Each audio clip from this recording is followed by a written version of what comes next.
Assalamualaikum warahmatullahi wabarakatuh. Pada video pembelajaran kali ini, kita akan belajar mengenai klasifikasi makhluk hidup. Berikut adalah indikator pencapaian pembelajaran.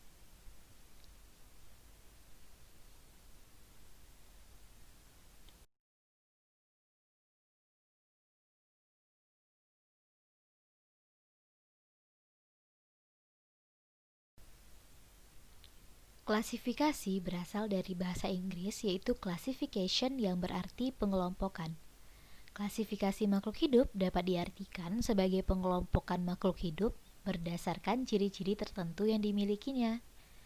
Ilmu yang mempelajari tentang klasifikasi adalah taksonomi.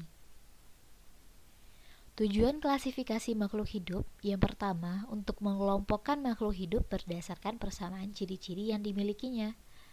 Yang kedua, mendeskripsikan ciri-ciri suatu jenis makhluk hidup untuk membedakannya dengan makhluk hidup yang lainnya. Ketiga, memberi nama makhluk hidup yang belum diketahui namanya. Manfaat klasifikasi makhluk hidup pertama, untuk memudahkan kita dalam mempelajari makhluk hidup yang sangat beraneka ragam.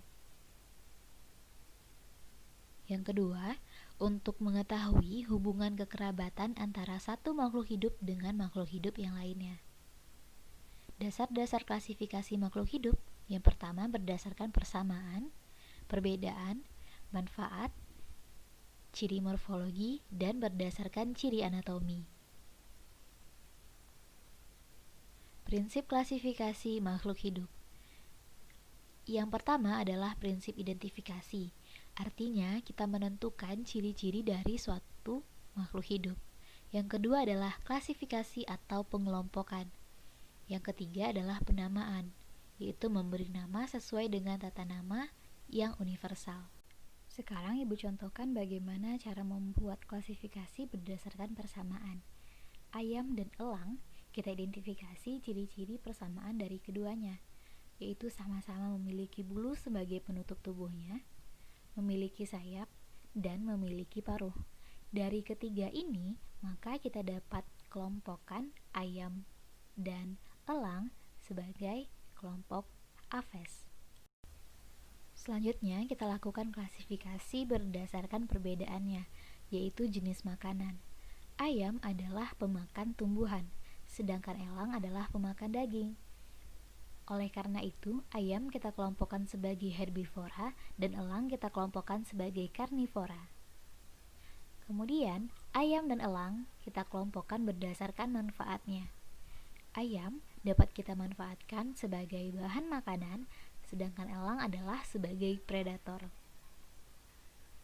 Sistem klasifikasi makhluk hidup. Ada 3 sistem klasifikasi makhluk hidup. Yang pertama, sistem artifisial. Yang kedua, sistem alami, dan ketiga, sistem filogenik.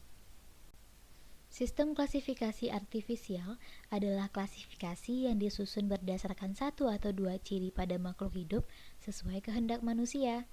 Contohnya, ada kunyit, jahe, bunga lili, dan kaktus. Kita susun berdasarkan kegunaannya. Maka kunyit dan jahe kita kelompokkan sebagai tanaman obat, sedangkan bunga lili dan kaktus kita kelompokkan sebagai tanaman hias.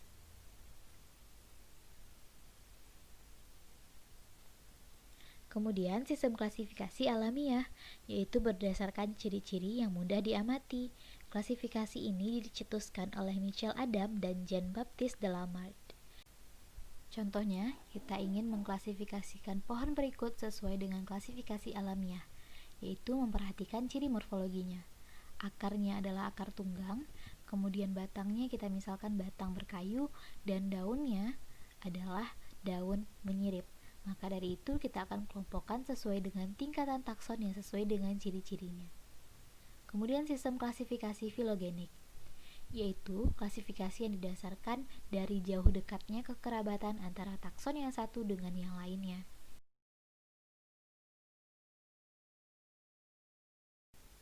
Perkembangan sistem klasifikasi makhluk hidup. Pertama, sistem klasifikasi dua kingdom yang dicetuskan oleh Carolus Linnaeus adalah kingdom Animalia dan kingdom Plantae. Kingdom Animalia memiliki ciri-ciri tidak memiliki dinding sel, tidak memiliki klorofil, dan mampu bergerak bebas. Kingdom Plantae memiliki ciri-ciri memiliki dinding sel, memiliki klorofil, dan mampu berfotosintesis. Kemudian sistem klasifikasi 3 kingdom. Dari 2 kingdom yang sudah ada sebelumnya, ada satu tambahan kingdom lagi, yaitu kingdom Protista, dengan ciri-ciri organisme uniseluler dan multiseluler sederhana. Sedangkan kingdom Animalia dan Plantae adalah organisme multiseluler. Sistem klasifikasi 4 kingdom. Pada sistem klasifikasi 4 kingdom, terdapat satu tambahan kingdom lagi dari 3 kingdom yang sudah ada, yaitu kingdom Monera, dengan ciri-ciri tidak memiliki membran inti atau prokariotik. Sedangkan 3 kingdom sebelumnya adalah organisme yang memiliki membran inti atau eukariotik. Sistem klasifikasi 5 kingdom, terdapat satu tambahan kingdom, yaitu kingdom Fungi atau jamur, dengan ciri-ciri yang menyerupai kingdom Plantae, tetapi ia bersifat heterotrof dan tidak memiliki klorofil. Sistem klasifikasi 6 kingdom sama seperti sebelumnya, tetapi pada kingdom Monera dipecah menjadi 2 kingdom baru, yaitu kingdom Archaebacteria dan kingdom Eubacteria. Sehingga sistem klasifikasi 6 kingdom terdiri dari kingdom Archaebacteria, Eubacteria, Protista, Fungi, Plantae, dan Animalia. Baiklah, sekian materi kita pada klasifikasi makhluk hidup. Semoga bisa dipahami dan kita lanjutkan pada materi selanjutnya. Terima kasih. Assalamualaikum warahmatullahi wabarakatuh.